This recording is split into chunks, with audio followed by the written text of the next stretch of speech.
All right, here we're going to be trying to predict the higher viscosity. So viscosity, that's liquid sticking together, resisting to flow. So stronger intermolecular forces are going to be higher viscosity. So let's look at what's going to be present in this one. Obviously, we know we have dispersion forces in all of them. All right, do we have any polar bonds? Yes, we have one polar bond. So that's going to be dipole-dipole. Can we have hydrogen bonding? Yes, we have some hydrogen bonding. Now let's look at this one. Do we have any polar bonds? Absolutely. No, dipole-dipole, DD. All right. Compared to this one, do we have more or less polar bonds? More polar bonds. Okay, do we have hydrogen bonding? Definitely. Compared to this one, do we have more or less hydrogen bonding? Maybe more. So here there's more of these, so that they're going to add up cumulatively. So this is going to be more resistant to flow. All right, now this one kind of split across the page. We want to know what's more polarizable and how is the boiling point affected.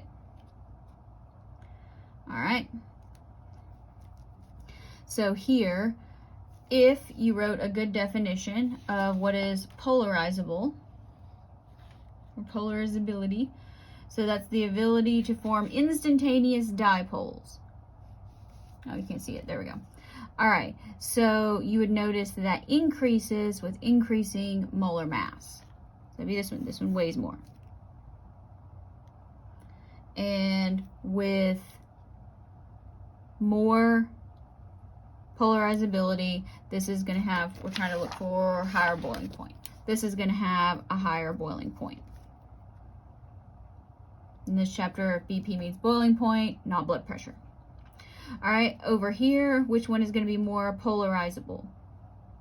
We can do it by molar mass, or you can say this one because it's going to have the larger electron cloud. So again, more polarizable is going to have a higher boiling point.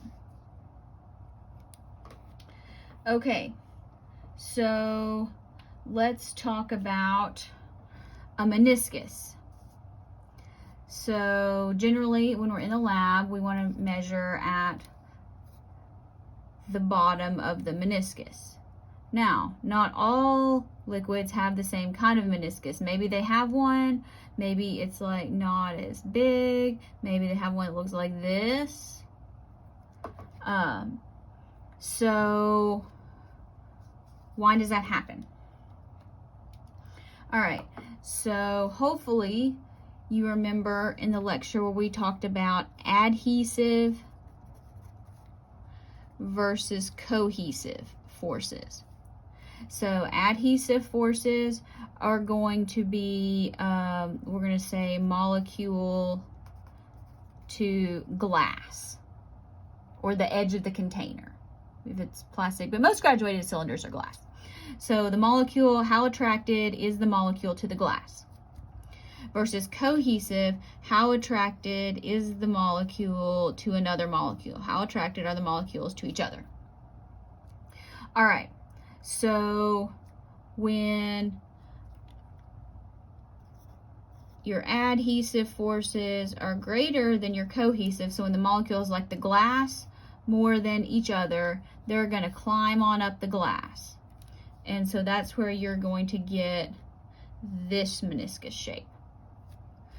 When molecules like each other more than they like the glass, then they're not going to want to stick to the edge of the glass, and you're going to get this sort of meniscus. So that's what liquid mercury does.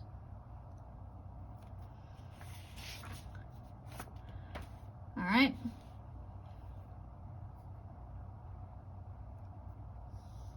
So how does Rain-X work? Hopefully you know what Rain-X is. It's a film and thing that you can put on your windshield that helps visibility in rain.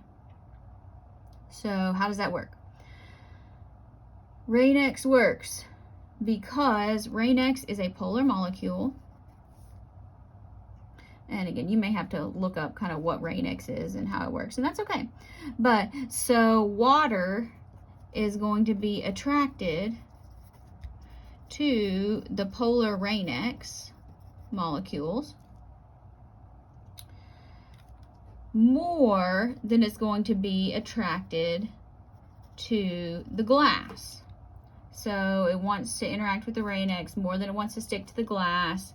And so you're going to get water spreads out instead of beating up. So that's how you can see the water like running off the windshield. And that's a good thing.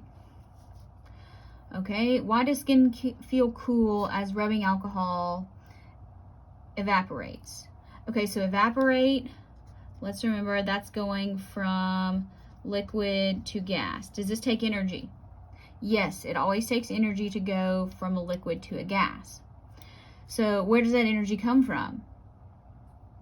It's coming from the heat of your skin. So what ends up happening is the alcohol, the rubbing alcohol, uses the heat from your skin to give it the energy to vaporize. So your skin loses heat, and you notify that or note that as a cooling sensation. All right, now what is a critical point in one sentence? That means if you did your definition correctly, you probably know what it is. That is the point where both liquid and gas have the same density, so they are indistinguishable. So you can't tell what's what. Indistinguishable.